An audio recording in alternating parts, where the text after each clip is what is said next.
The main character of this story, George, increasingly wondered what he had actually done. Now, looking at everything he had to deal with on a daily basis, he tried to understand how he could have miscalculated so much. He was confident that he would get a completely different result. But in the end, he witnessed the so-called breakthrough. He fought monsters every now and then, trying to summon the girl he loved from her magical shackles. All he wanted with all his soul was to break this vicious connection. And in the end, his wish came true. In the end, he still lost contact with this girl. However, now George was determined to see things through, and he was not willing to give up so easily. He was tormented by thoughts that he had lost his Lena. He tried many ways to get her back, but everything was in vain. He couldn't help but remember his conversations with her and how she sometimes behaved stupidly, assuming that he would one day simply leave her because of what happened to her. Now, alone, George wondered exactly when it all went wrong. He wondered if it had happened at that very unfortunate moment he had been thinking about, or if it had happened even earlier. In fact, George didn't understand who Lena was before him. This was true even before this connection was lost. George hadn't seen how amazing this girl was, unfortunately. Only now did he realize that he had taken her care for granted. He found himself thinking that he had perceived Lena as some kind of hindrance in his life. But in reality, she had become a blessing that had completely changed his life. However, now he realized that with his own hands, he had ruined everything that should have been cherished. But now he assumed that everything had broken a long time ago, on that very day. He remembered how he found Lena for the first time. She was lying in some rundown apartment, and two men were sitting next to her. Then he came and introduced himself as an employee of the Spatial Transition Control Service. There he was met by a man who looked like a devil. When he saw George, he only smirked when he realized that he was both a summoner and a guardian. The thing is that at that time George didn't know something yet. He didn't know what all these incredible events would lead to. However, it was now clear to him that all fateful encounters gave rise to no less fateful consequences. He remembered how he freed the girl from her shackles and carried her out of this apartment, thereby becoming her savior. The strange man, who looked like the devil, continued to try to use some strange spells, but they no longer worked. The girl was saved. The protagonist went over all these events in his head and still could not understand at what exact moment it all began, what ultimately led to such an ending.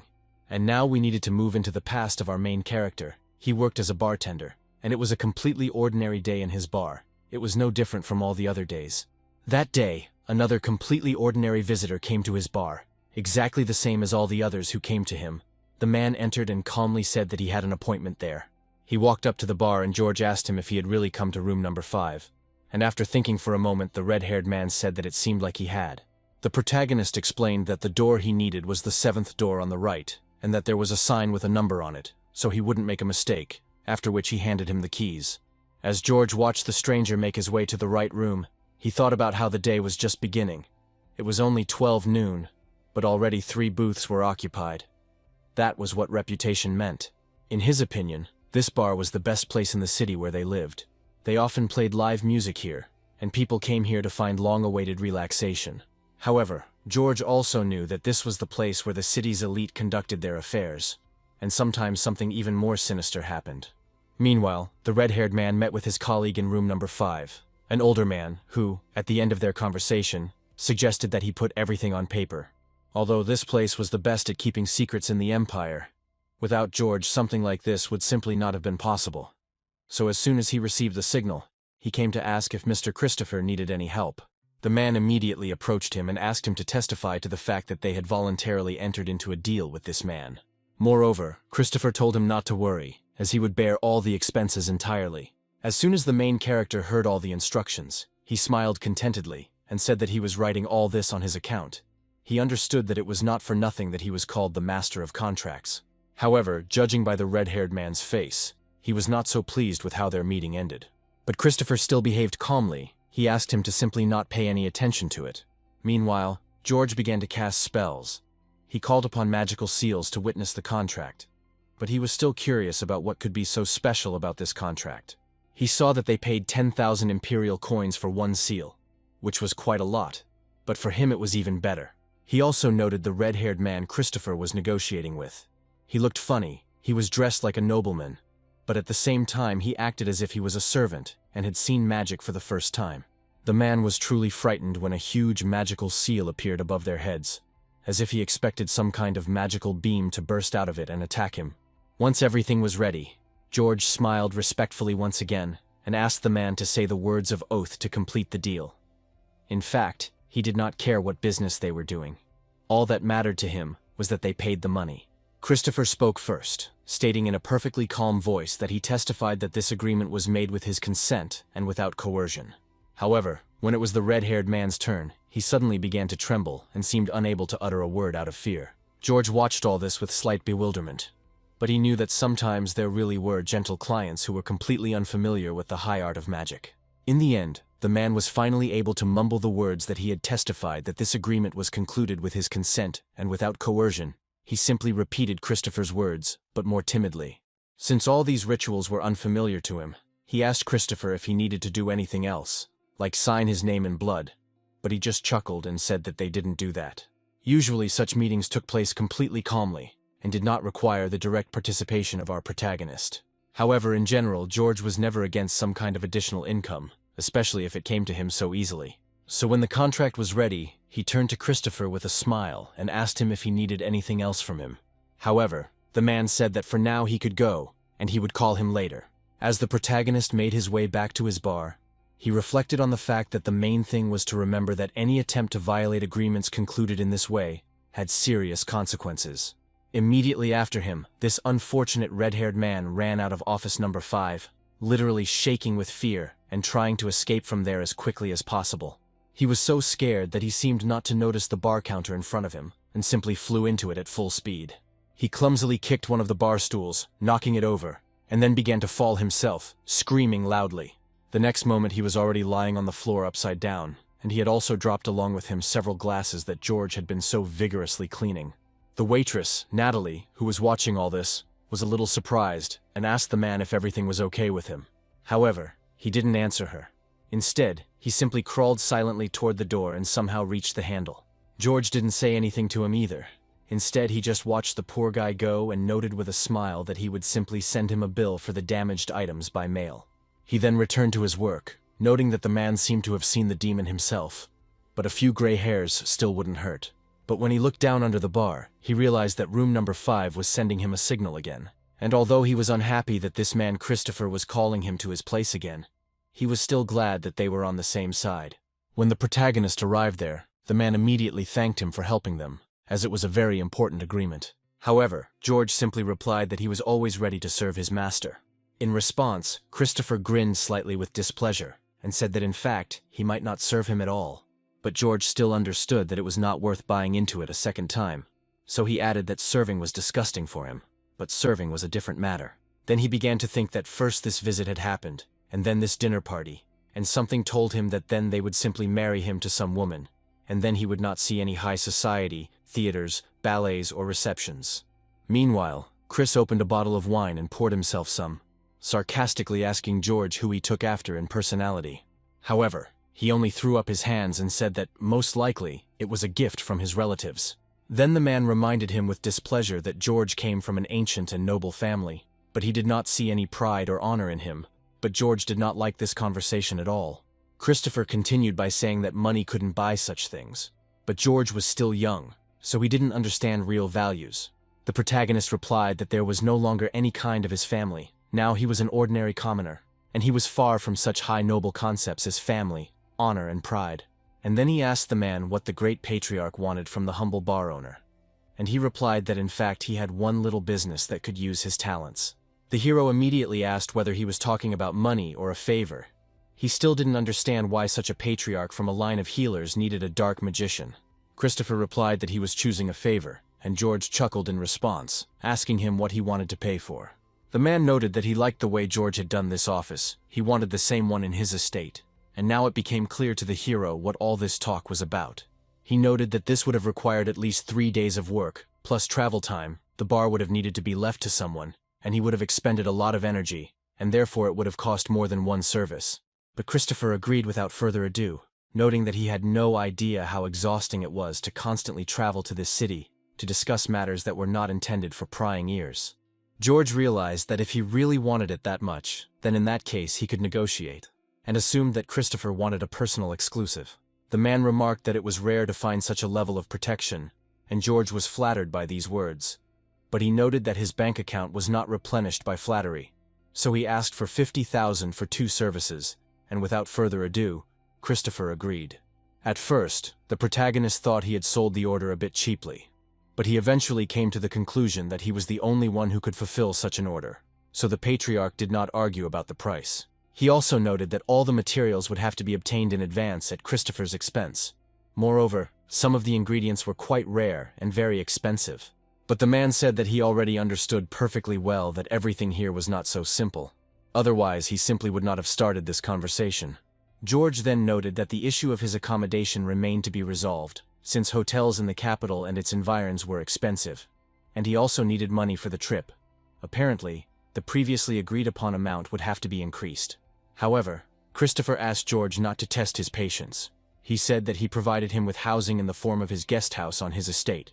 Once all the issues had been resolved, the men were about to say goodbye, and Christopher finally noted that it had been a pleasure dealing with George, but that he had a difficult grip.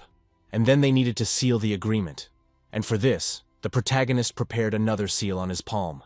The thing is, he didn't like contracts on paper. Seals were much more reliable in this regard, since a magical agreement was much more difficult to deceive. When everything was ready, he told Christopher that in the next couple of days he would send a list of materials for the work, noting to himself that in any case, the terms of the contract were always in his favor. After this, the patriarch headed towards the exit of the room and asked the bartender to accompany him to the exit. George obediently went down to the first floor with him, after which he walked the man to the door and wished him a good day. But as soon as the door slammed shut, he immediately breathed a sigh of relief. It was still daytime outside, and he was so exhausted. The only thing that made him happy was that, in general, Mondays were pretty quiet. After that, he turned to his partner Michael and asked him to look after the hall for a bit for him. He himself was thinking about how he would leave here, because the bar needed to be audited, and the new suppliers had problems with the documents, and also a band was performing on Tuesday evening. He should have reminded Mike to send out an alert. Natalie had also asked to take a week off, but that would have to be postponed, and all the seals needed to be reviewed and the protection updated. The main character really did have a lot to do, but there was nothing to do. He had to somehow slowly deal with it. He soon arrived at his home and with a snap of his fingers removed all the protective seals that protected his apartment. The first thing he did when he entered his apartment was greet his pet, Serby. Then he thought that 50,000 would be enough for the entry fee to the capital's auction. And living in an aristocrat's estate was quite interesting. This was his first order of this kind. It was even difficult for him to evaluate it, and he didn't like it when things turned out this way. 2 services from a healer were required, and another 50,000 on top, and George couldn't shake the thought that he had sold it too cheaply. Meanwhile, Christopher was already driving in his car and was about 15 minutes away from the city where George lived. His driver suddenly decided to express his opinion and noted that he didn't really like the guy very much. Christopher immediately realized that he was talking about George. The driver then said that he thought the guy was too brazen to be a commoner. But his boss still asked him not to be so hasty, because a tree was judged by its fruits, and a man by his deeds. With such talent, he could do anything. And if things had turned out differently, he might have already become a master, if his family had not disowned him. However, Christopher still did not lose hope. He told his driver Alex that in any case, everything would soon fall into place. A week has passed since that conversation, and during this time, all of the main character's pressing affairs have practically been completed. He kept wondering if he had managed to do everything, and he also kept wondering why Christopher needed this room. But his pet Serby began to get irritated by his constant walking around the room. The protagonist assumed that his instincts had taken over, and the animal did not deny it. It threatened the hero that it would simply burn him. Finally, George stopped pacing and said he had a funny feeling as if he had forgotten something, and he really didn't want to leave. However, he couldn't do this because he had already made a contract, and otherwise they would simply be left without money, and 50,000 weren't lying around on the road. Previously, he had gone to the city without complaining about anything, but now he felt that there was some kind of second bottom here, but so far he could not figure out what it was. Seeing Serby's displeased face, George reminded him that it was he who had thrust it into the hands of the very young dark mage when his first summoning had been unstable. However, the little animal continued to frown and said that if it weren't for him, he would have simply been eaten by those who were stronger. This story took place about 10 years ago, in an abandoned hangar in an unknown location. After long hours of preparation and mountains of burned paper, this was the protagonist's first attempt to understand his new magic, as no instructions were left for him. As a result, his theoretical research turned into practical work, and to his great surprise, nothing even exploded. Eventually, with the help of his magic, he was able to summon a creature that looked like a huge wolf or dog. George was extremely surprised that he managed to summon someone on the first try, and so successfully. As soon as the creature came out to him, it did not show any aggression, and the main character was even able to stroke it on the head. However, now this creature, namely Serby, looked completely different. Now he was no longer that ferocious wolf, but looked more like a decorative fluffy dog. George would never have thought that his first summon would turn out to be his faithful companion.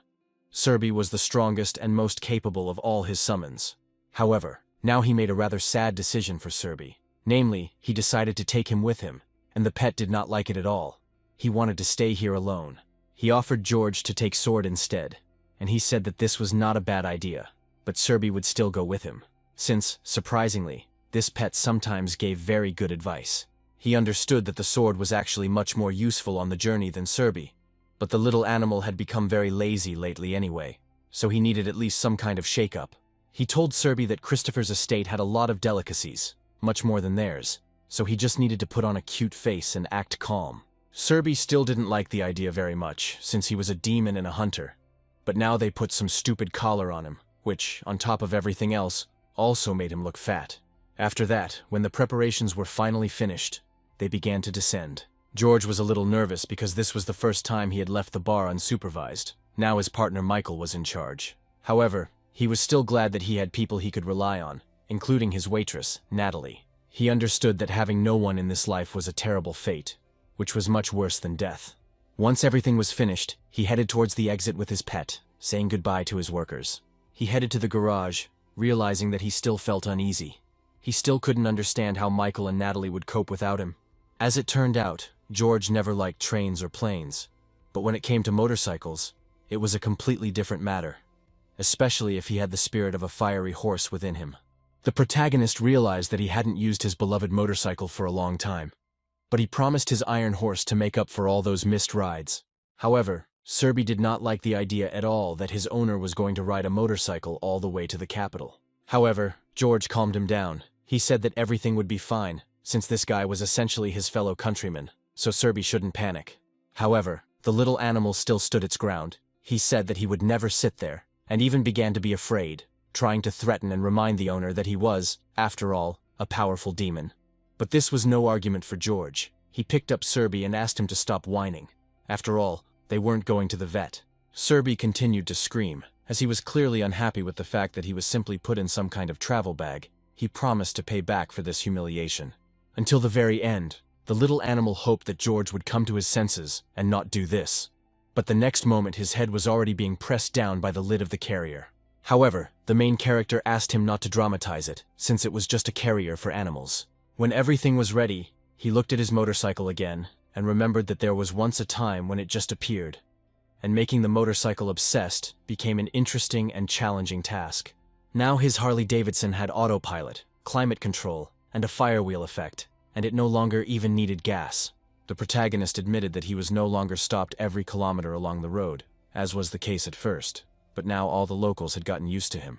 He couldn't help but admit that this motorcycle was one of his best works, especially when its wheels were covered in flames. When everything was ready, he activated his possessed motorcycle, summoned a fiery horse, and then set off on his way. The protagonist noted that perhaps it was possible to run away from fate, but ironically, as usually happened, he was rushing straight towards it. George spent 4.5 hours on the road, and soon arrived at Christopher's estate, noting that the advantages of animated technology were simply undeniable. When he arrived at the right place, he was already met by 2 guards, and George immediately noted that this patriarch had settled in quite well. However, the men immediately stopped him, and said that he could not go any further. Moreover, they did not know who he was or why he had come. Then the main character took off his helmet, said his name and said that Christopher had invited him, but one of the guards asked him to step aside. George was unpleasantly surprised, and began to feel as if Christopher had not been aware of his visit at all, or perhaps he had simply forgotten about it. Serby, on the other hand, was glad that they had finally stopped, and now he could get out of this confinement and walk around a bit, since he was already tired of sitting in one position. And George kept thinking about the fact that it seemed as if the servants were expecting some important guest, but it was unclear who this guest was, and if they were not talking about George himself. At that moment, a car drove past him and was allowed through the estate gates without any questions. George immediately noted that there were no coats of arms on the car, and most likely this was intended for encryption. This whole situation was starting to really annoy him, since Christopher himself had called him and now simply wouldn't let him inside. However, the gates were already open anyway, so he considered the possibility of simply slipping inside, thinking that Christopher would forgive him this little prank. So, without thinking twice, the main character started his motorcycle again, deciding to simply add a little gas. The wheels of his motorcycle were on fire again. The fiery horse was ready to rush at full speed again. In just one instant, the main character had already caught up with the car in which that very important guest was located, and suddenly those same guards appeared in front of him again and blocked his way, saying that this was private territory. George did not understand how they got there. It was like some kind of witchcraft. Then he finally decided to explain himself and said that Christopher had invited him to do some important work, and perhaps he was already furious because he was late. When the guards heard this, they asked something through their headphones. And finally, after 20 minutes of waiting or lazy whispering, they apologized to George for the delay and said that he would now be shown to the guest quarters. As soon as the main character entered the gates of the mansion, he was immediately met by a girl in formal attire and with a folder in her hands. She immediately bowed to the guest and said that her name was Anna. She was supposed to accompany George to the mansion. At first, the protagonist noted that this maid was quite small, but suddenly he felt something strange, like some kind of bad premonition. When he returned, he saw that his pet Serby had dug a huge hole somewhere in the yard. As it turned out, he had dug up some strange wires, and apparently was very pleased with his find. However, George hastened to pick him up, saying that good dogs should not chew on power lines, and that Serby should not forget their agreement. Then he returned to Anna again and apologized, saying that his pet had run away, and the girl was very happy to see the cute little animal. George thought it was a good thing he had caught him in time, just a little bit more, and everyone would have realized that Serby was a demon. If Christopher had found out that George was actually a summoner, there would have been consequences he didn't even want to think about. Soon after, Anna took him to the guest house that had been set aside especially for him. It was rather modest by their standards, but for George it was a whole mansion. Anna also asked him not to leave the house, and that he could rest until the evening, since Christopher could not receive him now. When they entered the guest quarters, the protagonist was very surprised that such a luxurious place was intended for guests. Everything was too luxurious and unusual for him, but Anna ignored this remark and asked the man if he needed anything else. But as George did not want anything, she headed for the door, saying that Christopher would receive him in the evening, and in the meantime, he could rest. As soon as she left, Serby began asking the owner why they couldn't live in similar conditions, since as far as he knew, George was quite rich. However, the main character said that in reality, he could have lived something like this, but he didn't want it. His modest home was much more familiar to him. He started casting spells immediately after that, as safety was paramount, even though Serby didn't like it. George used lower spells. They were ideal for protection and required little energy. If another magician had seen him now from the side, he would have laughed, because George worked with his hands. As 400 years ago, now it was customary to do it with the power of thought. But be that as it may, he was many times better than all these magicians. If it weren't for the conditions written in the seal, these creatures would have done a lot of damage. And now George was wondering which of these magicians could survive an encounter with at least one of these creatures that he had managed to contain. As soon as everything was ready and all the seals were activated, the protagonist suddenly felt very tired. But now that he was out of danger, he realized he could take the time to take a nap. In this place they felt quite good and calm, and he felt as if his eyes were closing on their own. However, when he found himself in a dream, he realized that he had ended up in some terrible place. He was chained by his hands and feet to some stone slab. When George began to look around, he realized that he was surrounded by terrifying demons who wanted to kill him. The next moment he saw in front of him a man dressed as a doctor, who raised a sharp dagger over his head and prepared to strike the main character. The blow landed right on George's shoulder, causing him to feel incredible pain, but the strange doctor continued to laugh. George woke up immediately from such a terrible dream. He grabbed the place where the strange man from his dream hit him, and wondered why he dreamed something like that again. He hadn't dreamed about this for a long time, and he already thought that he had gotten rid of this nightmare, but these horrors still did not leave him. However, a sound brought the protagonist out of his thoughts. He did not understand who could have come to him at such an hour. However, he still got up from the sofa, and without even buttoning his shirt, headed to the door to see who had come to see him. When he opened the door, he saw a blushing Anna, who clearly did not expect to meet George looking like that. The girl timidly looked away, after which she turned to the man again and said that Christopher was ready to accept him. Suddenly, curiosity got the better of her, and Anna stood up on tiptoe a little to look behind the main character and see what was in his room. But he stopped her, not allowing her to look deeper. After that, he silently turned around and headed back to his guest house, leaving the girl dissatisfied. After a while, he went to Christopher, who looked dissatisfied. He explained that he did not like to use magic where it was not needed. This was one of the healing dogmas. However, he still did not want to talk about it now, since it was all a daily problem, and he also asked George not to hold a grudge against his servants. At this moment, the main character noticed the papers that were lying on the man's desk. Meanwhile, he took a bottle of wine and said that he had asked his assistant not to let anyone in, which was why he had taken up the work so eagerly. He then handed the protagonist a bottle of expensive wine and offered to drink it as an apology for this misunderstanding. For a moment, George froze, not even wanting to think about how much that bottle of wine had cost. Christopher then added with a smile that his opinion as an expert was that a little wine at night was even beneficial. Soon after, he poured it into 2 glasses for himself and his guest. George said that he actually preferred cognac, but he did not refuse this wine either. However, Christopher told him that he should still inform him that he had decided to come to see him. But the main character explained this by saying that he thought that the faster he completed the order, the better it would be, so he came so spontaneously. This explanation suited Christopher perfectly, so he didn't ask any unnecessary questions. But he still added that George was not the only person today who decided to suddenly drop in on him. Then the hero asked him with a smile who had made him so happy. Christopher explained that it was his niece. She was tired of sitting at the academy, so she decided to suddenly run away from there and come to her beloved uncle. George noted that his niece had been allowed inside without question, but he decided not to pursue the matter further, and asked Christopher when he should start work. But the man said that he was acting too formally. He should have felt at home. First, he needed to rest for at least a day and take a little walk around the estate. But when he realized that George was adamant, he said that all the materials had already been delivered, so he could start tomorrow, and then asked if he needed any additional tools. But the hero replied that he had all the necessary tools, after which he finally took a sip of this expensive wine. After this, he rose from his seat, said that he would not detain Christopher any longer, and asked to be allowed to leave. But the man asked him to at least look at the pond that his late wife had taken care of. You wouldn't see anything like that in the city. The man thought to himself that if the two got along, it would only be better for everyone, since George would receive protection from his family, and Aaron would be settled. But he decided that it was too early to think about it. Following the man's advice, the protagonist actually went to the pond, sat down in the gazebo, and thought about what a crazy day it had been. But at least no one had talked about entering the academy. He didn't understand what he could do there among all those rich kids, since he was quite good in his own right. Then George used magic and suddenly found a small fairy in his palms. With each passing second, the fairy grew larger and larger, and at some point she broke free from the protagonist's hands. She flew into the air in front of George and began to dance against the backdrop of Christopher's beautiful mansion. At that moment, a woman appeared right behind him. She said that it was very beautiful, but George replied that it was just a prank.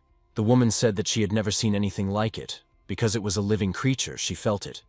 But the hero said that it was not quite like that. It was just a semi-material shell.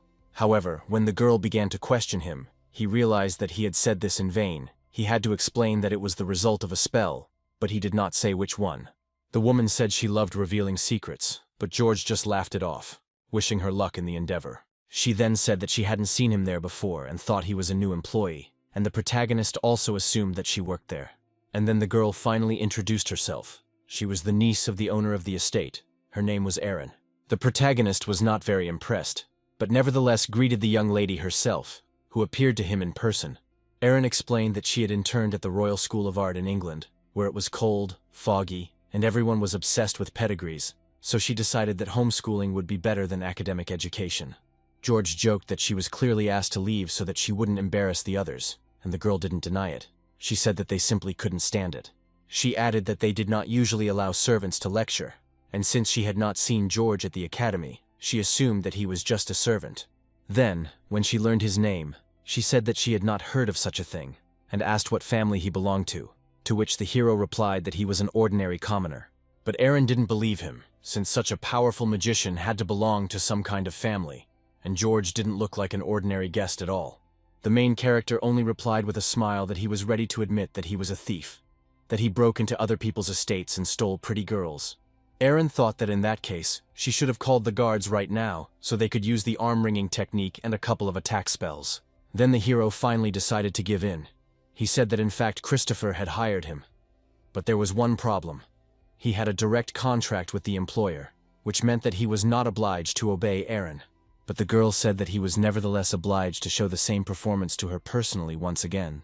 He didn't understand why she asked him about this and why she needed it. The girl turned away and said that he didn't have to be her uncle either, but the hero still stood his ground and declared that he was going to listen only to him.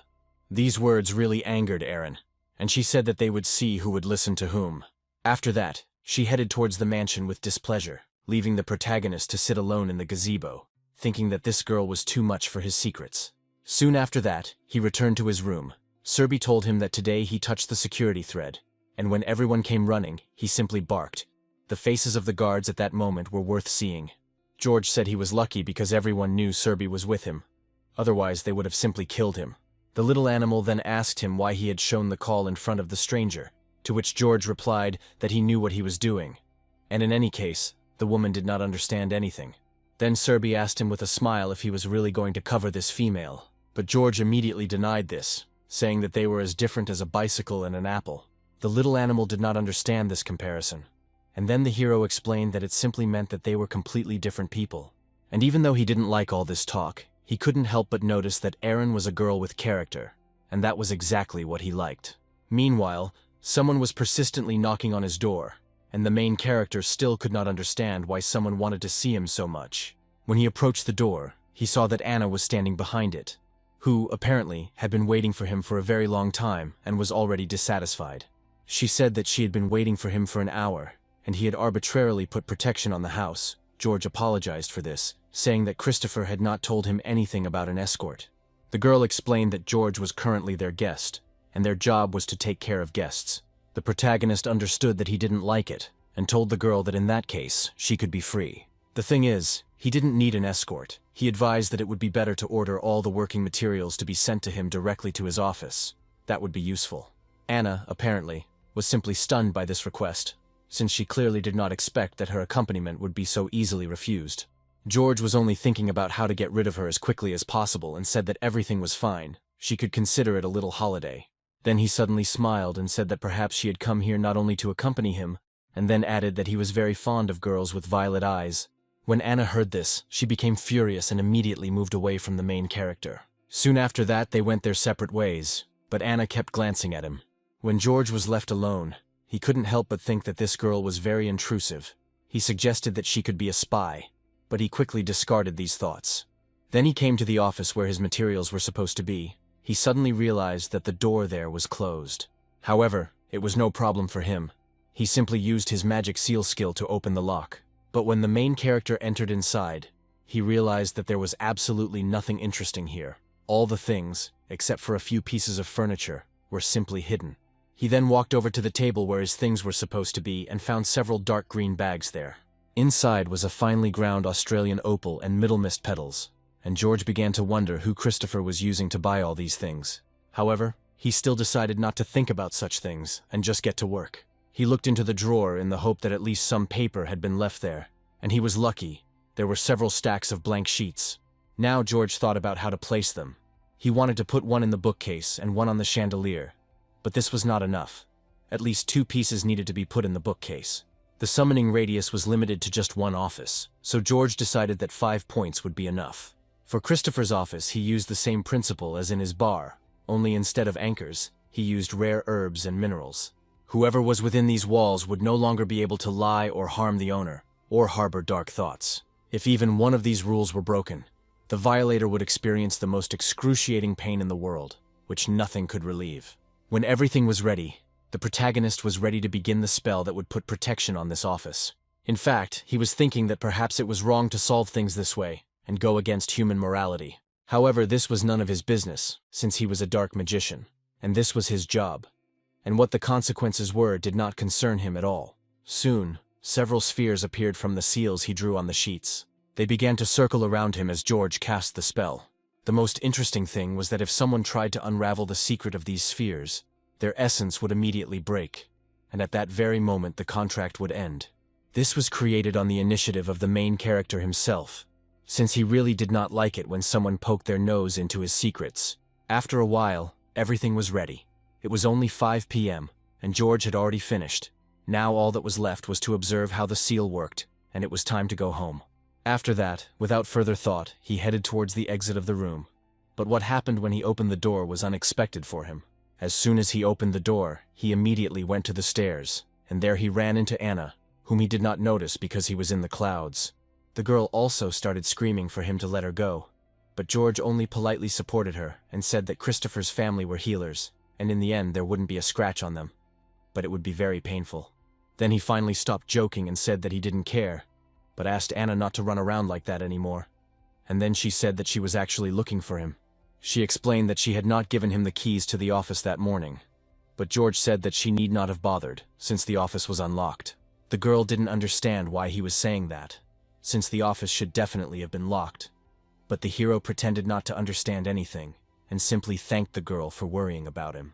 2 hours later, George found himself somewhere on the outskirts of the capital, in a fashionable and indecently expensive place, where Aaron gave him a tour and told him about the kind of people who belonged to wealthy families. Now the hero had only 2 questions: what he was wasting his life on, and what he was doing here. And also one more: he was interested in how he got here in the first place. The thing is, not long before this, Aaron came to him and began to persuade him. She said that she needed an escort, and her uncle would be very unhappy if she went alone. In the end, the main character finally agreed, and the girl considered her bet settled. In the end, he finally listened to her, even though he said he wouldn't do it. George didn't answer her, but he kept reproaching himself for being so weak towards pretty girls like her. However, he was distracted from his thoughts by Aaron's voice, who noticed that he had not been listening to her at all, but suddenly she saw someone familiar. A blonde man approached them. Aaron explained his name was Oliver. He was a good friend of hers and the organizer of the race, so she introduced them to George. The men shook hands, but it couldn't be said that they were particularly pleased to meet each other. Oliver managed to smile and said he was very glad to see new faces here. George had no idea why he was trying to appear friendly, but he still reciprocated. Then Aaron asked her friend with a smile what fun thing was waiting for them that evening. Oliver said they had something special today. It was a little friendly competition. After this, he took the girl with him and said that some of their friends had decided to risk their toys, and one of the participants was so confident in himself that he even offered his car as a prize. At this point, George was left standing alone, the whole atmosphere completely uninteresting to him. When they went outside, they saw several sports cars in the parking lot. Oliver said that the mayor of the city is a close relative of one of their younger families, so he kindly agreed to free up a couple of streets for them for one run. Then the main character asked him with a grin if he wasn't afraid that he would end up on the front pages of all the newspapers tomorrow. But Oliver did not succumb to the provocation, and simply addressed the hero as a person who rarely attended such events. Perhaps this was something new for him, but such meetings were usually closed. Suddenly Aaron noticed someone ahead and asked Oliver who it was. Oliver looked at the man in the helmet and said that it was their black horse, the 6th participant who showed up at the very end of registration. George was surprised that there were only 6 participants in the end, since there were only 5 cars in front of them. And then Oliver said that this was the most interesting thing. The thing is that this guy decided to participate not on a sports car, but on his motorcycle. However, the protagonist did not understand what the problem was, because it seemed to him that it was completely against the rules. But Oliver explained that if the other participants agreed with it, then the others didn't see any problem with it either. What was actually funny was that, despite the fact that this participant was on a motorcycle against the mangacars, none of the observers even bet on him. As soon as the hero heard about the bets, he immediately became interested and asked if there really was a bookmaker there. Then Oliver pointed out one guy in the posts, saying that he was the one responsible for all the bets. The protagonist headed towards that guy, leaving Aaron and Oliver alone. He approached the blonde man in the red t-shirt and said he wanted to place a bet, but the man began to doubt he had enough money for it. Since he was accepting a card transfer, George decided to bet 3,000 on the motorcyclist, learning that he had odds of 50 to 1. Soon after the race began, the protagonist returned to Aaron, and together they watched the competition. In fact, the race was quite good, and the prize was quite good. By that time, 5 cars and 1 motorcyclist had already gathered at the launch site, and numerous drones were filming the entire event. George thought that if he had known that the prize for first place was a mangacap, he would have also participated on his fiery horse and even bet on his victory. Literally, a few moments later the race began, and the cars and motorcycle immediately took off. Suddenly, The main character snatched the tablet from the hands of one of the spectators and opened the list of participants. He clicked on the part of the broadcast that was specifically following the motorcyclist. This way he could see the race straight from his face. Meanwhile, the sixth participant accelerated his motorcycle to its maximum speed in order to overtake the other cars. It seemed as if his wheels were leaving lightning-fast marks, so fast he was driving. Soon he caught up with one of the cars and was ready to overtake it. But suddenly the driver of the orange car abruptly swerved, thereby blocking the motorcyclist's passage. The participant frowned slightly, and judging by the gleam in his eyes, he was not ready to let such an act slide. Instead of stopping, he accelerated sharply and used the car that blocked his path as a springboard to fly through the air over it. The car was simply thrown up and flew backwards with a huge roar. Thus, one of the participants had already dropped out, and the rest continued moving. Soon the motorcyclist overtook two more cars and, moreover, caused them to collide with each other. He still had two opponents left, and soon he caught up with another car. Both participants did not want to give in to each other. But the motorcyclist turned out to be more agile. He skillfully overtook one car, then another, and pulled ahead. Now he was in second place. In a matter of moments, he caught up with the last car, which essentially remained his only rival. But it was not difficult for him to overtake her. And this time the participant did not resist at all, unlike all the others. This made the sixth participant a little surprised. He even looked back to see if this participant was not going to do anything. However, when he realized that everything was calm, he finally reached the finish line and soon got off his motorcycle. When the sixth participant took off his mask, Erin was taken aback. She realized that it was none other than Alex, but she thought that he lived as a hermit. The main character himself knew that Alex had two adult daughters, and his eldest son was about 10 years old. But overall, he didn't care who the guy was. The main thing for him was that he earned him some money. At this moment, the sixth participant noticed two young people, namely Erin and George, and immediately greeted them. He approached them, extended his hand to the protagonist, and introduced himself with his full name. Seeing the girl's displeased look, he repeated his name again so that she could hear it better. Alex heard that the main character's bet was the only one, and he said that this was indeed true. He thought that Alex had the best chance. The man was sincerely grateful to George for believing in him, but asked him to excuse him, as he still had some things to do and needed to go urgently. As a result, the main character earned $150,000 in 5 minutes, which was pretty good. He even started thinking about ordering a suit that could withstand both swords and magic, and one studio that made such suits was just nearby. But suddenly he noticed Erin, who was standing with her eyes averted somewhere to the side. Apparently, she was unhappy about something. However, the protagonist's voice pulled her out of her thoughts. He suggested that she return home as soon as possible. The girl did not refuse and took the guy by the hand, after which they headed back to Christopher's mansion. Back there, George thought that it was a good idea to come here. He definitely didn't go wrong. He was able to get a lot of money here and ended up ordering the very suit he wanted. But since it was already deep night outside, he really wanted to sleep. So he yawned loudly. Right at that moment, Anna came out of the next corridor and noticed George, who had returned home too late.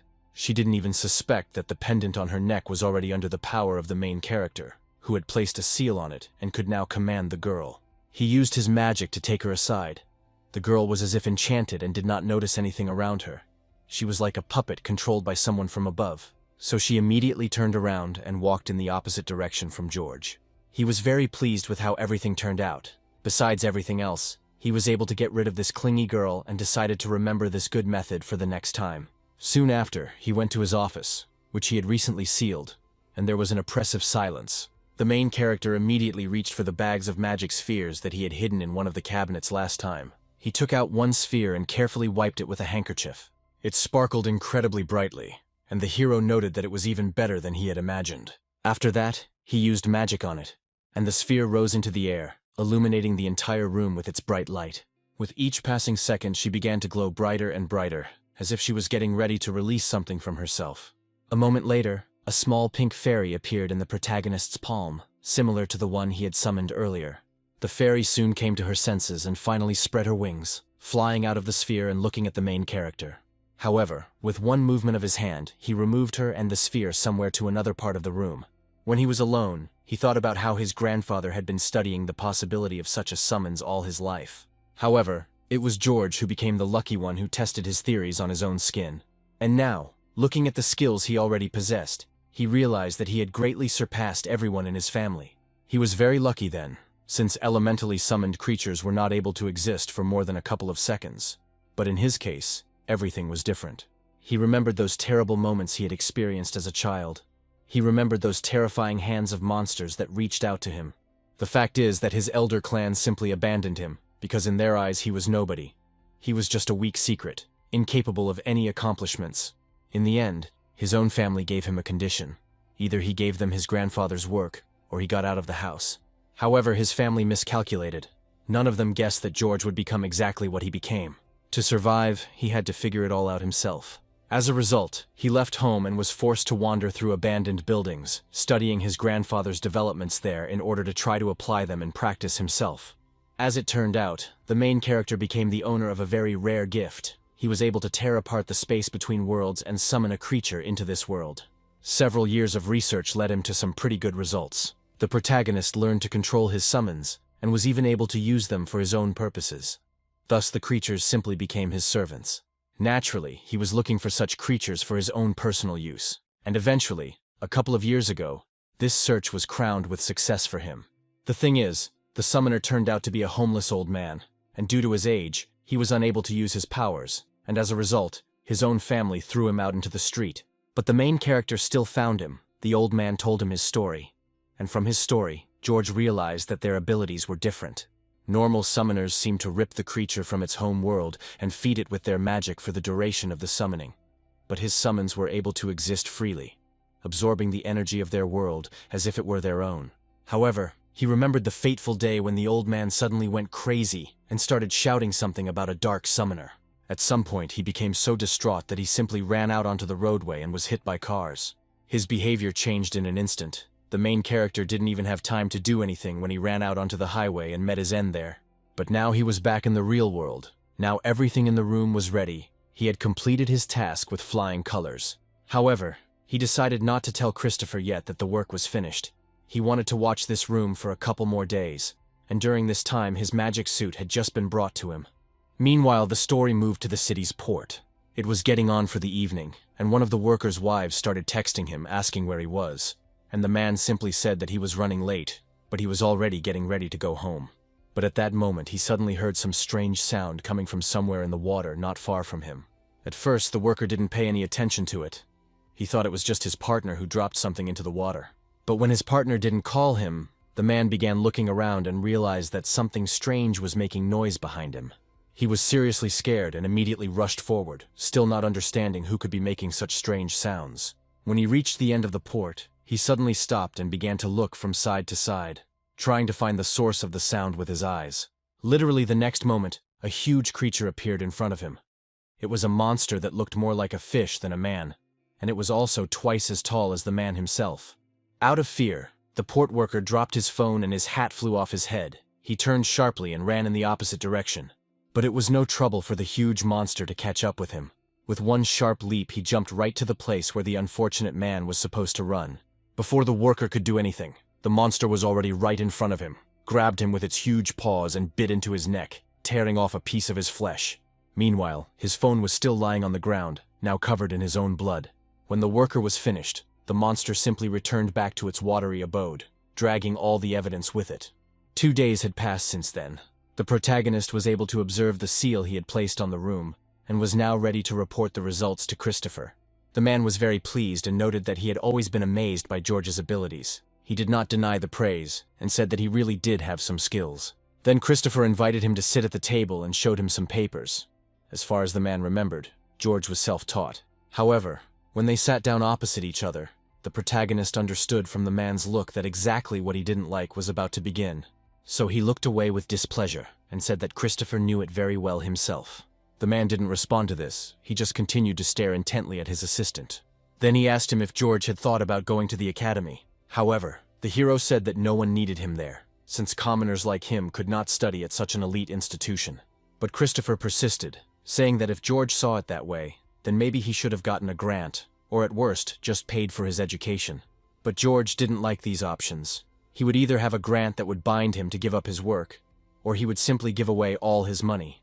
So he decided it would be better to just take care of his own training. Then Christopher asked him with a grin how much the secret to creating this room they were in right now cost. But George just shrugged and said he was afraid that even he couldn't afford such expenses. At that moment, Christopher's face suddenly became serious. He said that perhaps he could repay with the services that the protagonist adored so much. But George only said that in that case, not only Christopher himself, but his entire city would be indebted to him. Such was the enormous price for it. The man didn't argue with him, but he still caught the protagonist thinking that deep down, he knew Christopher was right. George immediately began to make excuses. He said that he would never want to waste his precious time sitting at a desk with children from aristocratic families. He also noted that Christopher had brought up this conversation year after year, but his answer never changed, so he didn't understand why it was necessary to do it. The man told him that George was capable of much more, but now he decided not to talk about it. He only said that the agreed amount had already been transferred to his account, as well as the 2 promised services. Then the hero noted that there should be 4 services if you count them together with the rest. In response, Christopher smiled and asked him if he had really decided to collect favors. To this, the main character seriously replied that money has the property of depreciating. A favor, especially from an aristocrat, was a currency immune to inflation, and Christopher had nothing to fear, since he was not asking anything of him that would go beyond what was acceptable. Christopher didn't seem to like this answer very much, so he frowned with displeasure.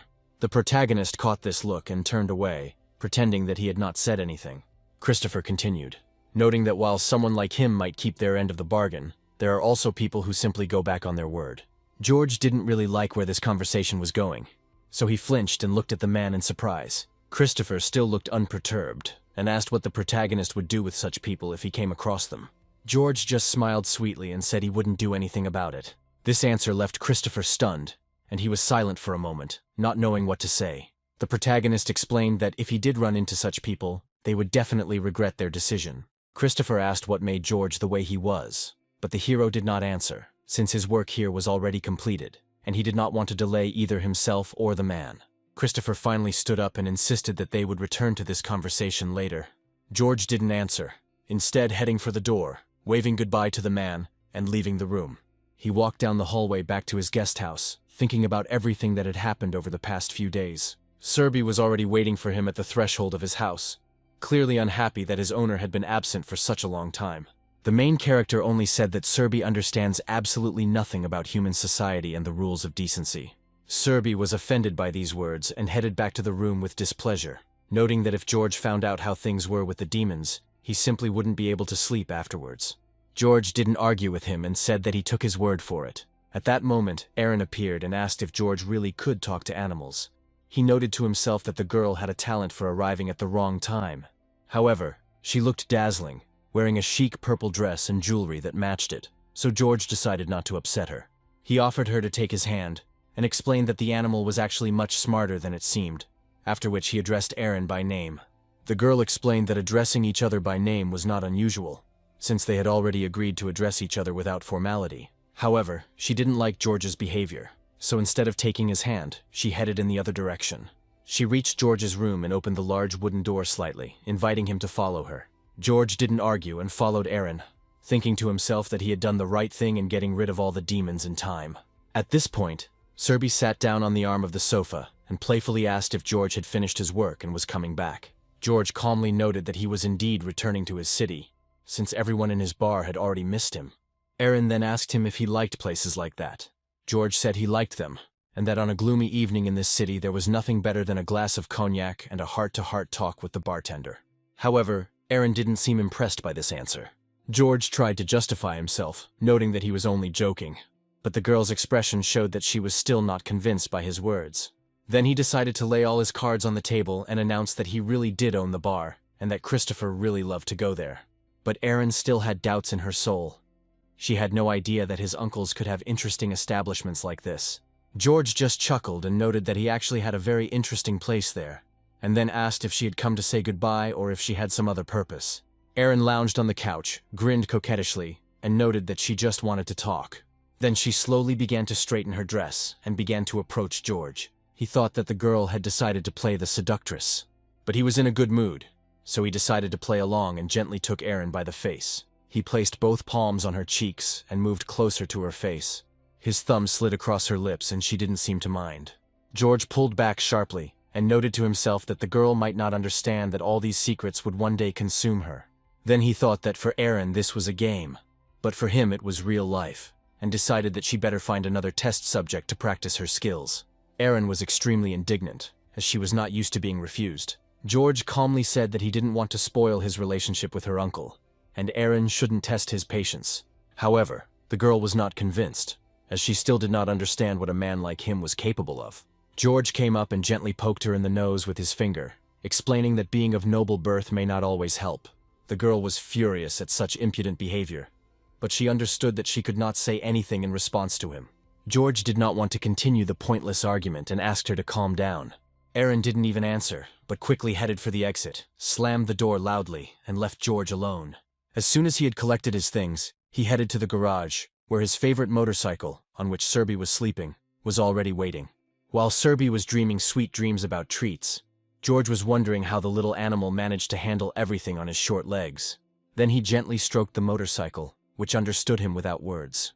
He mounted his motorcycle and headed towards the gate, guarded by 2 security guards he had met on previous visits. One of the guards asked if George had really decided to leave them for the night. The hero said that he had indeed decided not to linger, but he wondered to himself whether the man was happy that he was leaving, or whether Christopher himself had had a hand in it. As he drove out of the gates of the mansion, he thought that at that moment it seemed to him that all his adventures would end there, and he would be able to return to his normal rhythm of life. As he drove through the city, he thought about how much he loved driving at night, because here you can be truly free. There was an endless stretch of road that was soothing, the roar of the engine, the wind blowing in his face, and George could have driven like this forever. A week at Christopher's estate had completely turned him into a lazybones, but if you think about it, it was his first holiday in 3 years, and he might not get the chance to go on a ride like that again. So he decided that if he arrived at the bar a couple of hours later, nothing bad would happen. But while he was driving along the road, he suddenly felt a strange sensation. The protagonist abruptly took off his helmet, because he felt that something was wrong here, as if something strange was happening somewhere nearby. Serby was puzzled as to why they had stopped abruptly. He could not see anything from his carrier, and could only navigate by the words of his owner. At that moment, George turned to him and asked if the little animal really didn't feel anything itself. At that moment, they both listened a little to the sounds and sensations. Serby assumed that someone was simply dabbling in magic nearby, since there could still be gifted people among the people they observed, and there was nothing strange about it. However, the hero noted that there weren't many people among them who could summon demons, and that was exactly what he felt at the moment. However, Serby suggested that he leave things as they were, since this guy would die anyway, even if he tried to summon demons. He didn't want his master to get into any trouble again, but the protagonist couldn't just leave this place. Judging by the energy he saw right in front of him, it was another commoner who considered himself a diamond in the rough and decided to try his skills. Instead of doing something normal, he decided to summon a demon, thereby putting the entire city in danger. Apparently, this nugget found some mediocre ritual on the internet and decided that all his wishes would come true if he followed it. Therefore, the main character, without thinking twice, headed straight to the place from which the strange energy was emanating. He soon reached a house where the concentration of this energy was incredibly strong, and apparently the summoning took place right here. As soon as George reached the right place, he immediately hurried to take off his helmet. Serby noted that it was not too late to turn back, and the hero wanted to do so, but the demon could sense him or Serby and chase after the prey. However, his little animal was still convinced that George was simply overestimating himself. After that, they approached a house from the window of which an incredibly bright magical light was coming. The protagonist and Serby headed straight inside the building and began to climb the stairs. The higher they rose, the more distinct became the concentration of energy that the main character was chasing. Soon he reached the room where this very summoning was taking place, and George could feel what was happening inside this room. This whole ritual was incredibly vulgar. Apparently these people used candles for the summoning ritual, and perhaps even a robe on their body, smeared with chicken blood. Without thinking twice, the protagonist entered the apartment, while Serby remained waiting for him outside. But when George opened the door of the room and looked inside, what he saw truly horrified him. He saw that a magical seal was drawn in the middle of the room. There were candles all around, and in the middle of the seal lay a naked girl, and a fat man towered over her. When the hero took a closer look, he realized that the girl was tied with chains. She was wearing absolutely no clothes, and apparently she had lost consciousness. At first, George didn't know whether he should intervene, as everything looked very strange here, and he didn't understand why the girl was chained. However, one thing was clear to him. This guy was definitely an idiot. He continued to cast the spell, and at that moment the magic circle in which the girl lay began to glow more and more brightly, causing her to experience severe pain and scream. Suddenly, a demon-like man appeared next to the summoner, and George realized that he was interested in what the summoner wanted, and how he was going to pay for his desires, to which the fat man decided to use the girl, along with her body and energy, as payment. It was unbearably difficult for the main character to watch this, as the situation looked like a real disgrace. However, he realized that he could not leave it like that, and decided to intervene in this ritual. So he opened wide the door behind which he stood, and greeted the men inside with an unperturbed smile. The fat man was very surprised that someone had broken into his apartment, and George realized that he was trying to find out who he was. However, the demon standing nearby seemed to be very happy that the protagonist had come here.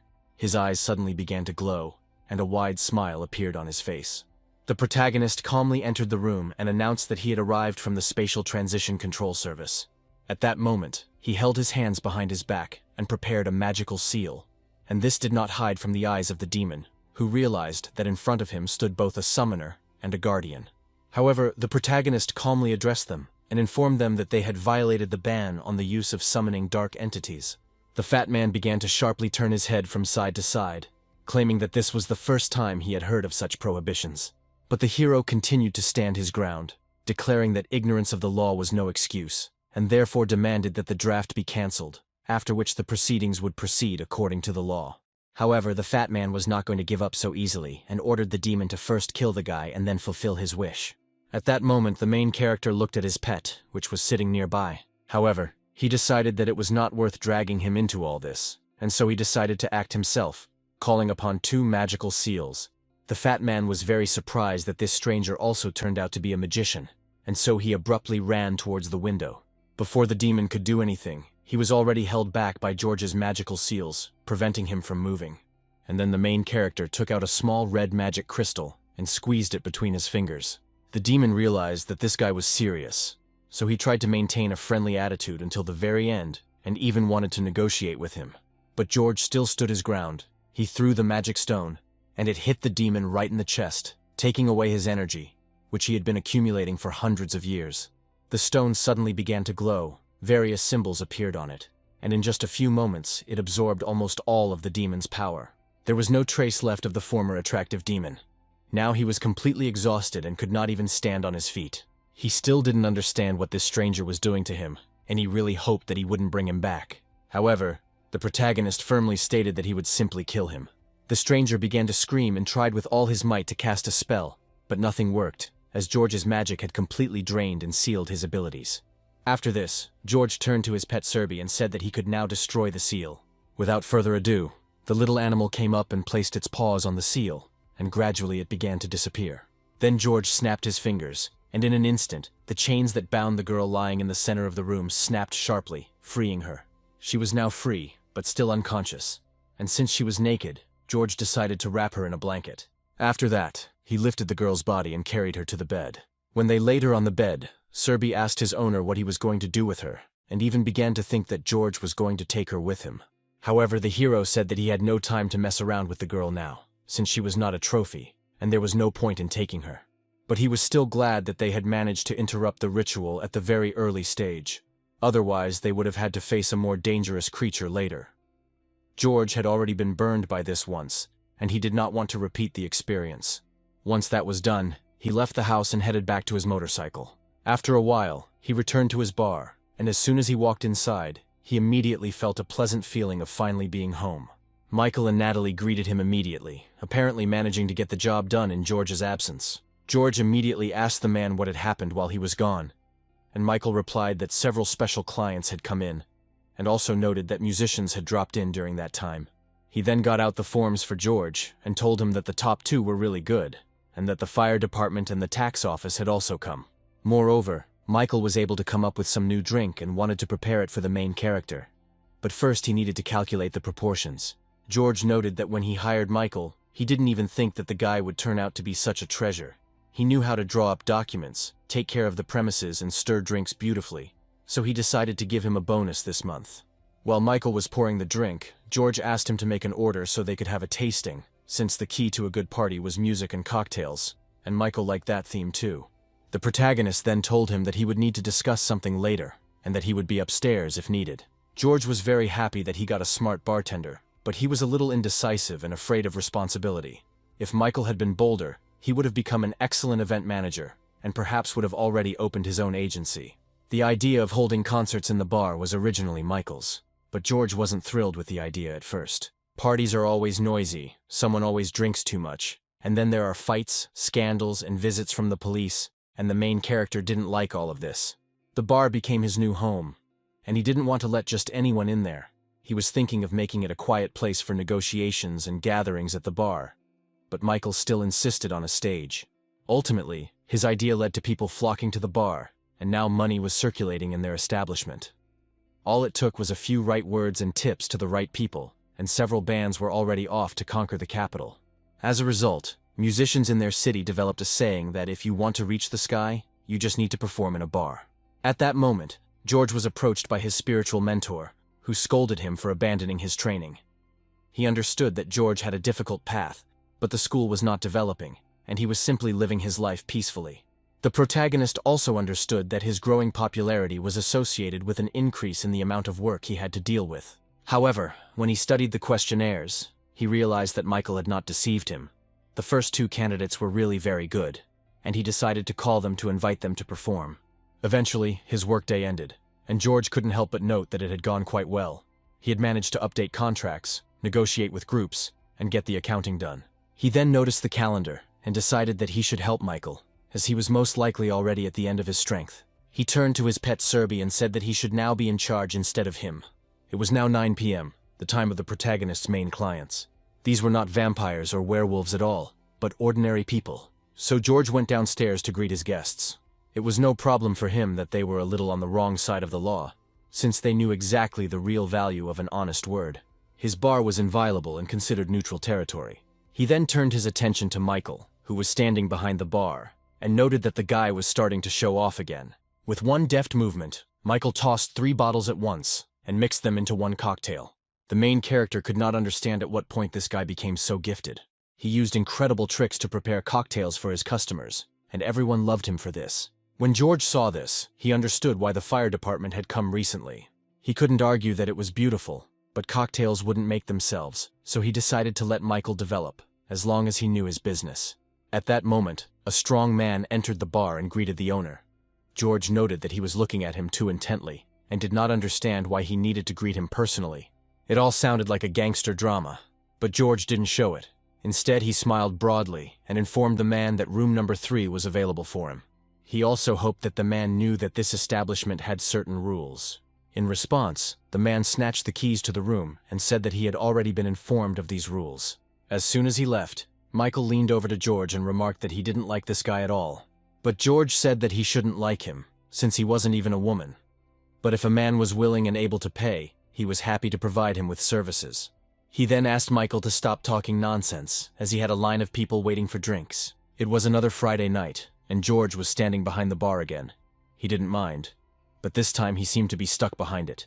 At this point, Christopher realized that he was going around in circles of endless paperwork, repetitive orders, and household chores, and now it seemed to him that it was time to change something.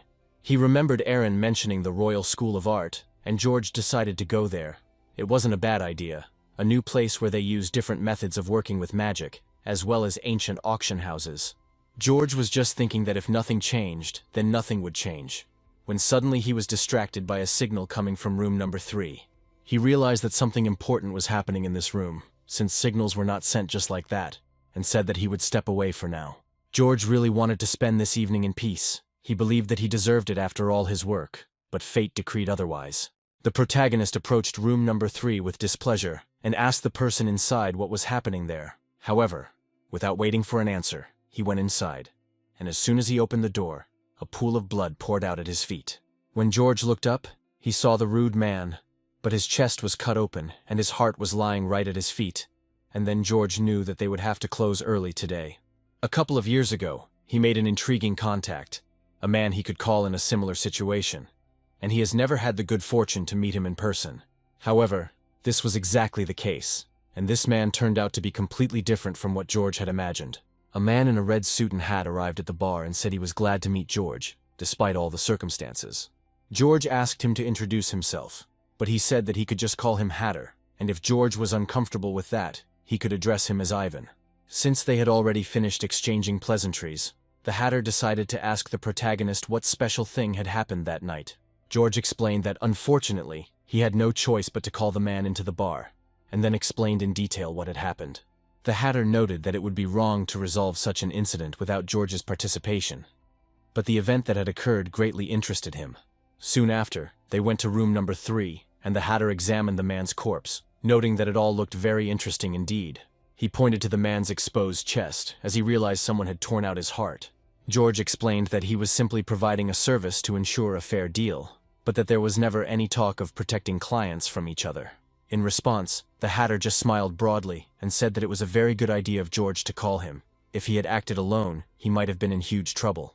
He explained that this man was the former head of a punitive detachment of a respected person, and therefore the Hatter did not even see the need to explain the full seriousness of the situation. At that moment, the main character felt that right now, he was getting into some kind of trouble. The Hatter said that he would immediately settle this unpleasant incident, and asked George if he had hidden cameras or wiretaps in his offices. He added that if this was really the case, then George should not be embarrassed and should better confess, since this would be a big plus and would remove unnecessary suspicion from him. Then George admitted that they had a camera, but it was only aimed at the entrance to the bar, and then asked what to do with the body. As it turned out, the Hatter had already called the people, so there would be no body and no rumors either. He acted as if nothing had happened in that place. Then George asked, a little wearily, how often things like this happened that didn't actually happen. George thought about the fact that he had owned this bar for several years now, and all sorts of things had happened here. Fights, jealousy scenes, bottleneck duels, and even shootings. But it had never come to murder. But now he was worried about who had done it, and for what purpose. He had few ill-wishers, none of them would dare to enter the bar, and it was pointless to do it alone. His own people would not forgive him, and others were more dangerous. He didn't think that anyone would want to oppose the true rulers of this city. George was afraid to imagine what other people served them. To do such a thing, one would have to be under the protection of the imperial family. Or maybe a demon had simply broken into the bar. But that was unlikely. In all the years of hunting, not a single one had ever come here. All the rods were covered by accounts, and finding them without signing a contract with George was problematic, but still possible. However, the main character was already tired of guessing, and he decided to find out who it really was. The thing is, he wasn't completely open with the Hatter. In fact, he really didn't have wiretaps or cameras, because he had no need for them. No one guessed that the main character was using spirits, which had a number of advantages, and did not require any cameras. So as soon as the Hatter had gone, George called upon one of the spirits, and a small spirit in the form of a squirrel appeared before him. Soon, a picture of what actually happened appeared before George. He saw 2 figures, one of which was imbued with demonic energy. This was quite interesting. Now it became clear to George that someone connected with demons was involved in this after all. At that moment, Serby looked into the room, who was very glad that the Hatter had finally left. Serby asked the owner to tell him what had happened, but George hoped that he could clarify the situation himself. Serby looked around the room carefully and said that he could smell blood and a demon. Perhaps another psycho decided to summon a demon and leave it here for the rest of his days. However, after sniffing more closely, he added that it was not a demon, but something else. Very similar. The so-called possessed. George thought all this time that it was fiction, but Serby said that he was absolutely serious. These were rare demons, but they still existed. The main character was very unhappy. He did not understand why he was constantly attracting all sorts of evil spirits to himself. Serby revealed that he has been in contact with the energy of another world for a long time, and has created his bar as an ideal home for demons and other dark entities, so it is not surprising that it attracts them. It's a good thing George at least had the foresight to shield his rods. Otherwise his bar would have become a feeding ground for the entire city. However, the hero no longer needed further explanations, and asked his pet what he should do next with this possessed one. Serby said he had 2 options. Either the possessed would never come again, or he would become a regular guest, and then another serial killer would appear in the city. The next day, the possessed did not show up, so George calmly went about his business. To his disappointment, Serby was right. Despite the protection of the anchors around the bar, the magical background was increased. The worst thing about this situation was that George didn't feel his presence. After all, self-education is a tricky thing, and yet he doesn't know that much. Now he had no idea at all how to prevent the visits, and if the murder continued, rumors would spread. A bad reputation is a good thing, of course, but not in his case. And as luck would have it, there were no orders related to sudden murders right now. The possessed seemed to have disappeared into thin air. The likelihood that he had fallen into the hands of the Hatter was extremely small, and everything seemed fine and calm. But George had a bad feeling. Plus, with the inspections, he had more paperwork, and the idea of updates no longer seemed like a joke. Michael stubbornly pretended that she didn't understand anything about running a bar, and so George had to look for someone on the side. But even that created a small problem. All the people suitable for this vacancy mostly had some kind of flaw, and the main character did not want to let rats into his home at all.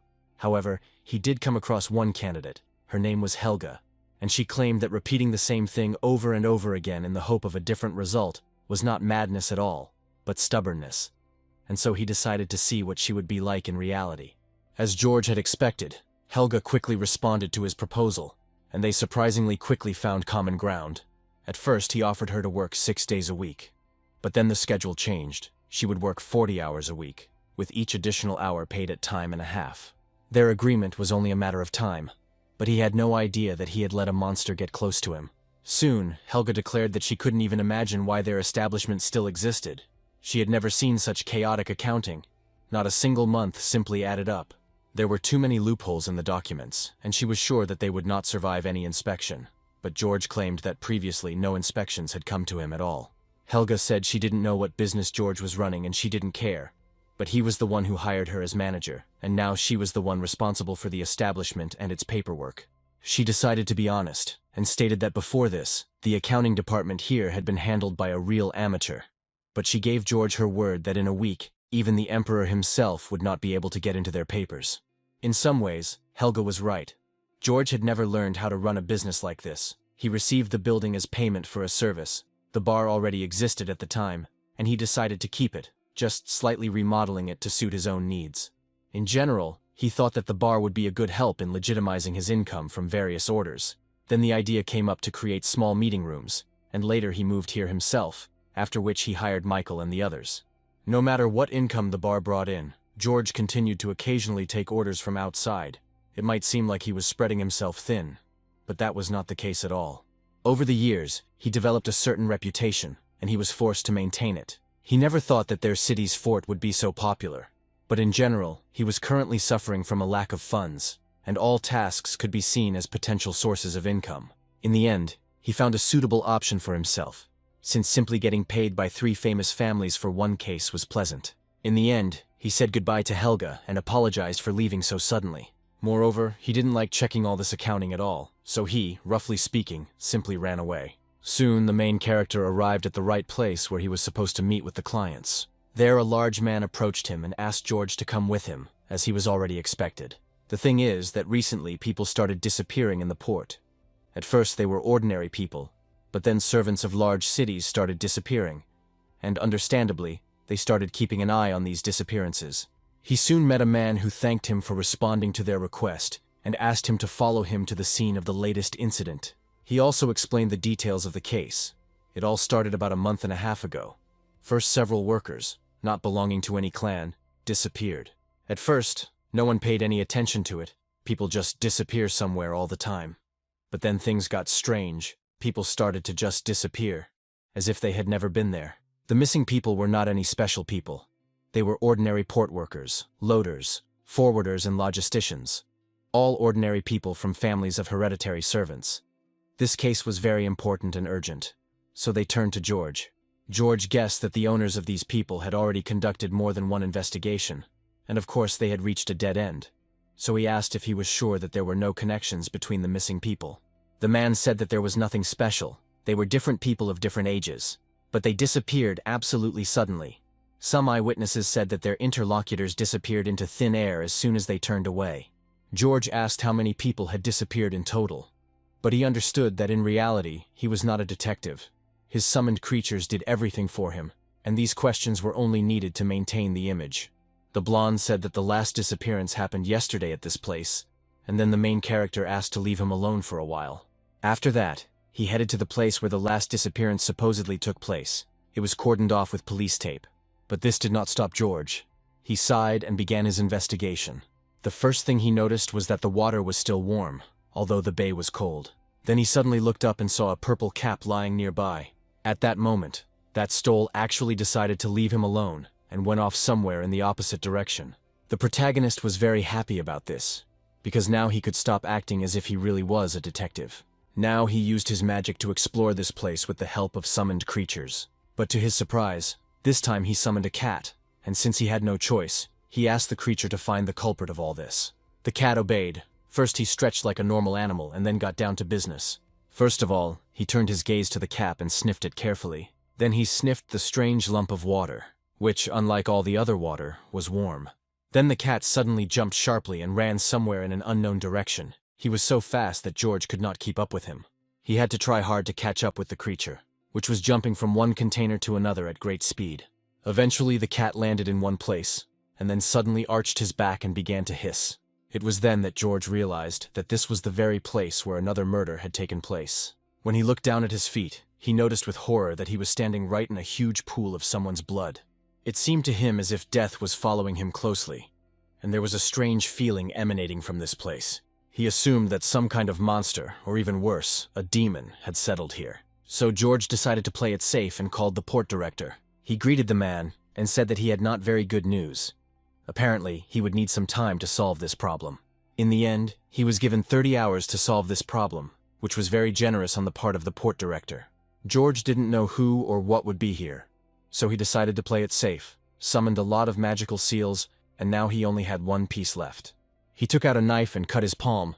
His blood was needed to complete the ritual, as well as the recitation of some spells. Once everything was ready, he clenched his fist tightly and dropped blood directly onto the spot where the summoning was to take place. The fact is that the blood seal was unique in its kind. It was capable of luring any killer, even a sentient one. Absolutely any creature with a thirst for blood will sooner or later be unable to resist the call and will eventually come here. When the protagonist saw the seal beneath his feet begin to activate and glow brightly, he realized that he was actually ready for battle. Moreover, he understood that there would be no fight at all, which is why he was so calm. If everything worked as it should, the killer would be instantly immobilized. But if this did not happen, he still had a plan. So now he had no choice but to wait until the monster smelled his blood.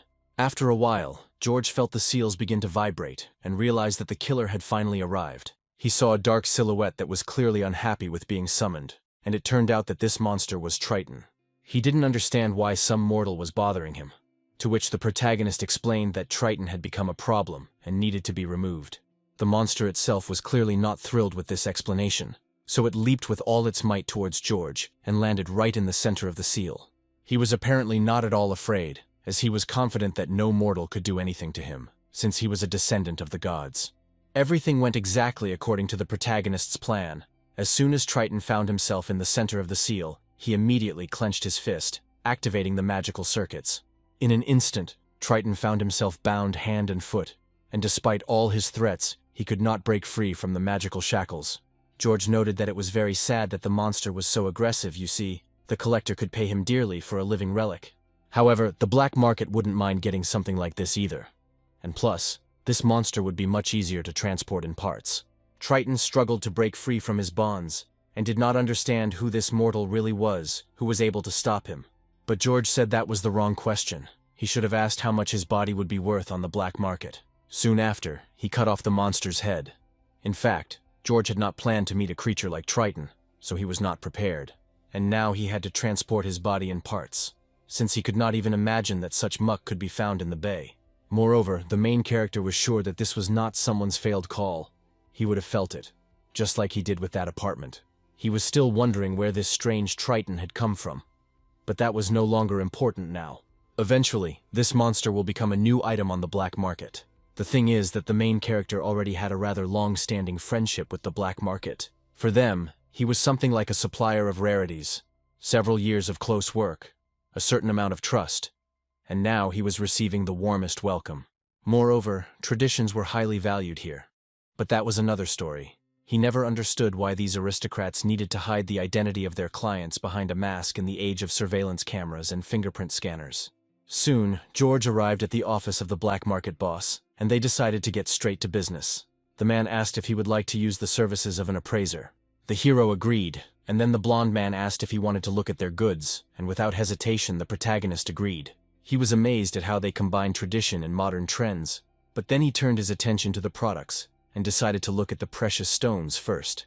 At that moment, a man with a monocle entered the office and asked the blonde and George what interesting thing they had brought today. The man also pointed to a large purple container that stood in the middle of the room. George added that about an hour had passed since the monster's death. When the man took out Triton's hand, he could not determine what kind of creature this was. It had scales, and by its smell it was something that lived in water, but had the ability to use tools. When he decided to ask the miner himself what kind of creature it was, the protagonist assumed that it was Triton.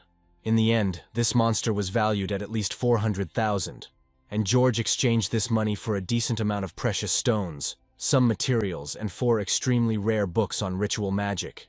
According to the old tradition, the order was supposed to be placed in a safe deposit box, along with the remainder of the Triton sale. So he was given the key to the box, along with the necessary address.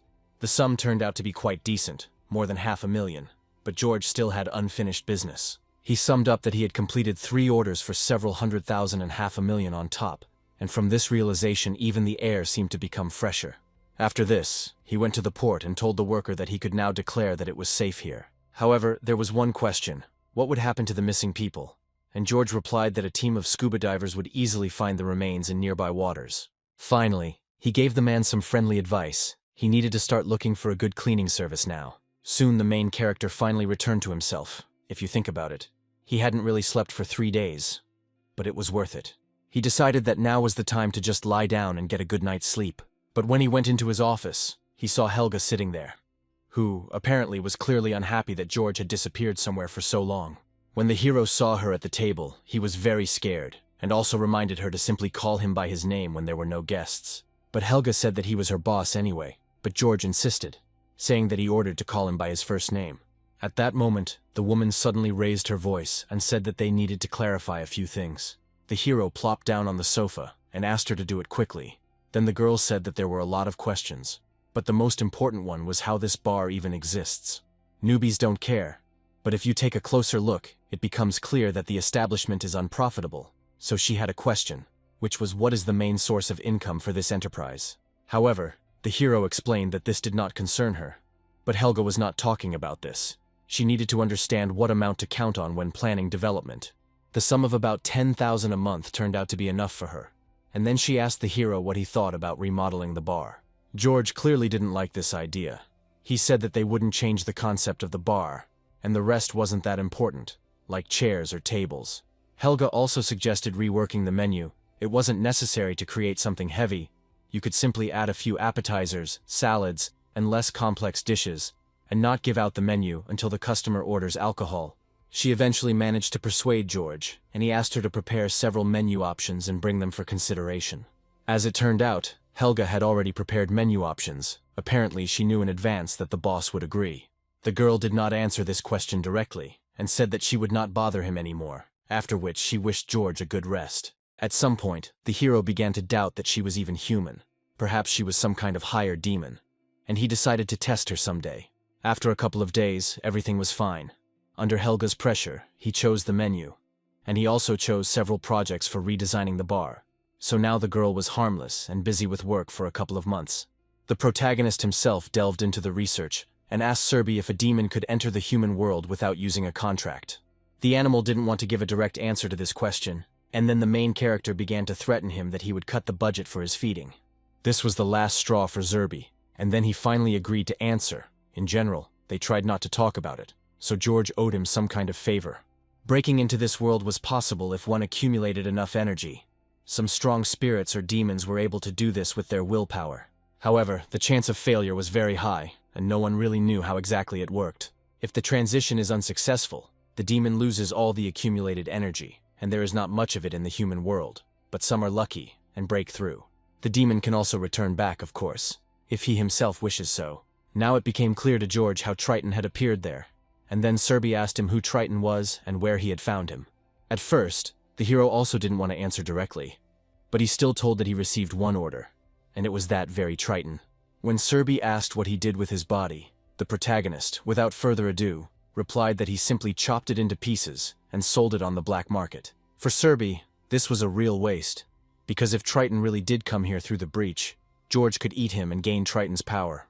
But the main character was disgusted even to hear about it. He definitely didn't want to eat any disgusting stuff like this guy. Serby explained that many demon hunters did just that, and then said that if George was finished, he would go.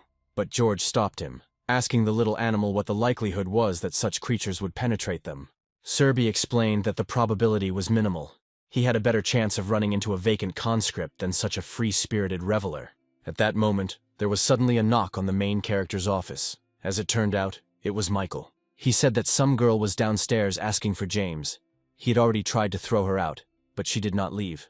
Moreover, she looked as if she had come here on foot from the capital itself. The main character couldn't even guess who it could be, but he still decided to go down.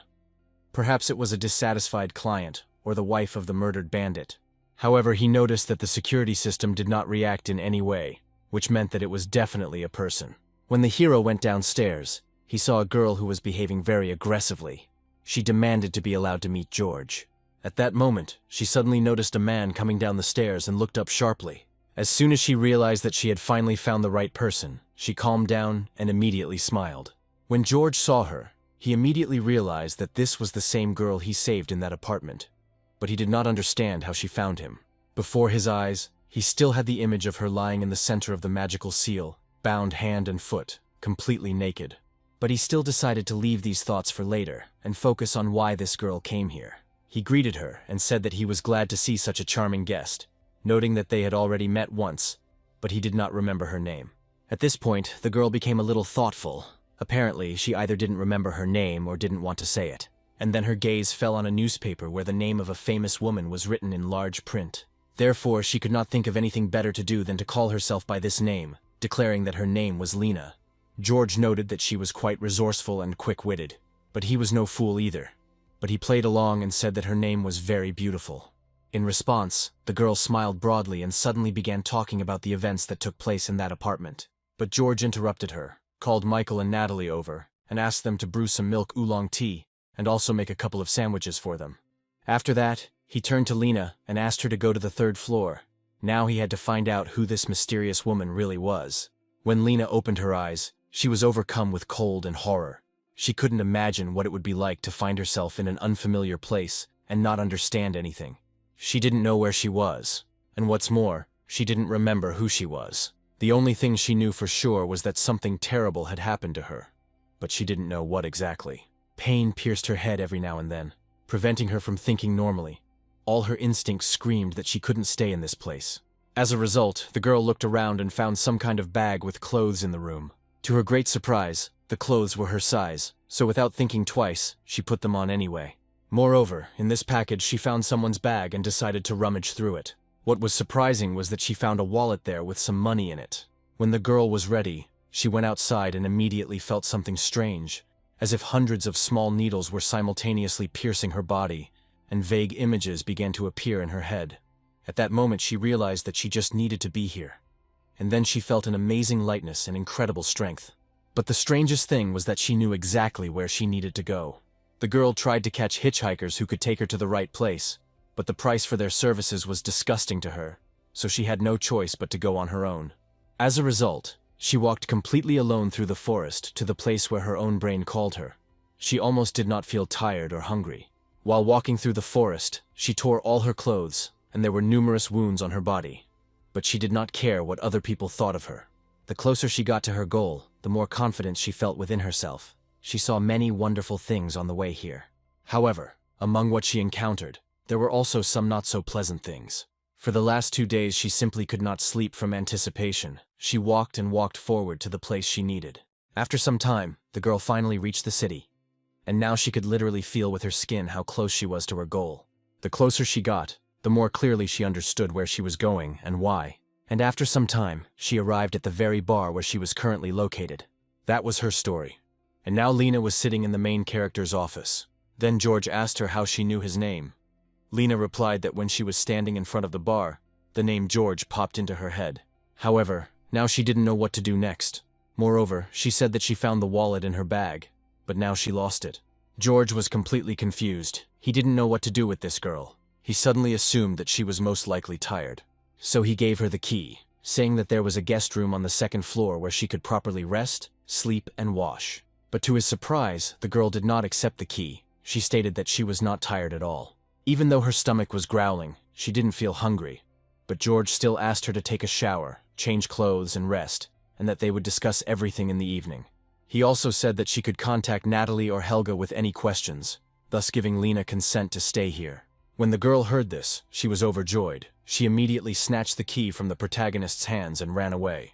She slammed the door so hard that a potted flower standing nearby simply fell to the floor.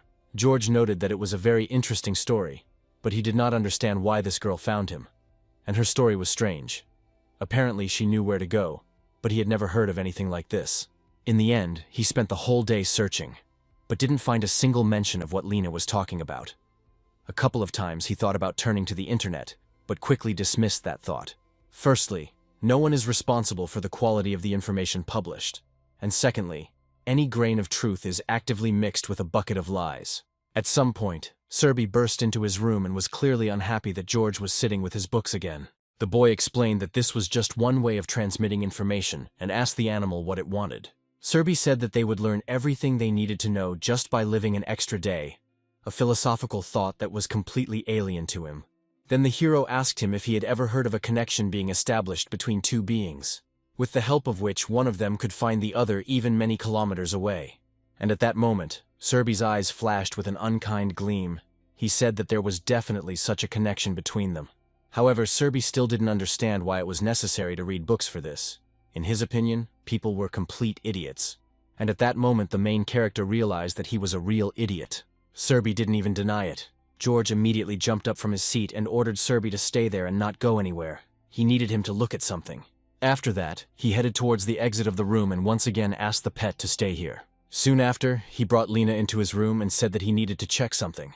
However, when the girl saw Serby, she immediately screamed in horror and hid behind George, who assumed that she was afraid of dogs. However, the girl said that it was not a dog at all, but something else, something more dangerous. When Serby heard this, he became truly angry, and his true wolf nature was awakened. He said that it was very impudent of her to call him that. George was very unhappy that Serby had disobeyed him and spoken. But the pet no longer saw the point in remaining silent, since Lena realized that he was not a dog at all. Moreover, he felt that the two were connected. This connection was similar to the one between them, but in some ways it was different. George then asked him to be kind and tell him what this connection was that he was talking about. Serby explained that if he was not mistaken, then this connection was teacher-student, although he was not strong in such matters and could be mistaken. Then George asked him where this connection could have come from, since he had only seen Lena once, and even then only briefly. Lena immediately grabbed his hand and asked if he really saw her. But Serby didn't let her finish, and said that it looked like a parting gift from the incubus. The fact is that George interfered with the ritual, and unwittingly became a participant in the summoning, so the incubus received limited power over him, since George humiliated him, and he decided to take revenge on him in this way. The connection was simple enough. Perhaps he lacked the strength or imagination, but George should have been glad that in this connection he was the teacher. It could have worked the other way around. But since he was magically stronger, he was the one who became the teacher. However, Lena still didn't understand what was happening and asked someone to finally explain everything to her. But George said that he himself did not fully understand everything. He was traveling from the capital to his city and decided to diversify the route a little. When he passed one place, he noticed a strange energy. Someone was doing a summoning there. For a number of reasons, he decided not to take any risks and went to nip any problems in the bud, which is where he met Lena. She was a victim for the draft. When it was all over, he left her and she went back to her city. He knew it sounded bad, but taking her unconscious somewhere, especially on a motorcycle, would be dangerous. Moreover, he didn't know where to put her, and Lena was fine, and in the end she even made it to the city on foot. Moreover, George asked her not to worry and promised that he would definitely remove this connection. But to his surprise, the girl asked him not to do it. The hero assured her that he would be able to find her relatives, and then they would return her home and her memories. But Lena flatly refused this. She said that she didn't want to go back, since this had happened to her. No one was really looking for her, and judging by his words, she should have died. But he saved her. Lena decided that the old her had died, but now the new her was here. Serby supported her, saying that it was stupid to refuse a student with a dark gift like his, especially when she herself came to him. At this moment, the main character was in real horror. He wanted to scream from this whole incomprehensible situation. He didn't understand what Serby meant when he said that she had the same dark gift. He asked him to stop speaking in riddles. It was difficult for the pet to explain it, but he said that it was similar to the sensation of smell. Moreover, Lena and George smelled very similar. But again, this only speaks of similarity. At that moment, George truly regretted interfering with that activated ritual, and now having to deal with all the consequences. He also understood that leaving Lena here was dangerous. No one knew what was embedded in this connection. But he couldn't let her go, because of that same connection. If she did something, then the others would easily come straight to him. Therefore, he finally made a decision and allowed the girl to become his student. He said her first rule would be that she wouldn't tell anyone that Serby could talk. He explained that he didn't usually behave like this, but today he was probably bitten by fleas. But Serby resolutely denied that he had any illnesses. Anything that tried to taste his blood instantly burned up. Thus, our protagonist's peaceful days ended. But sometimes fate gives people chances. Even in his spam folder, he found something interesting.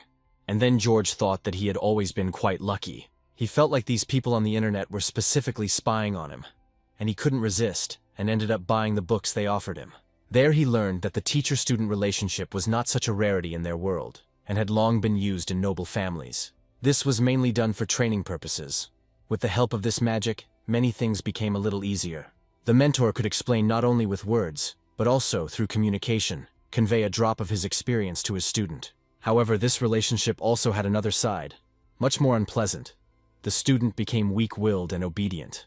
In some cases, the student even became obsessed, following his mentor completely, ignoring his own desires. George realized that this was indeed similar to Lena's case. She had walked to his city, and now he was even interested in where she had come from so that he could look at the distance she had managed to cover. But unfortunately, Lena did not remember her city. Moreover, sometimes students would do absolutely anything for the sake of their teacher. Some even sacrificed their lives for the sake of their mentor. However, there was a plus to this, in which case their connection was broken. However, there was another way to break the connection: simply finish your studies. And then George remembered that Serby had mentioned something about a similar dark gift. And so he decided that in that case, he needed to start training Lena right now, which is what he was going to do. And what would come of it, we would find out later.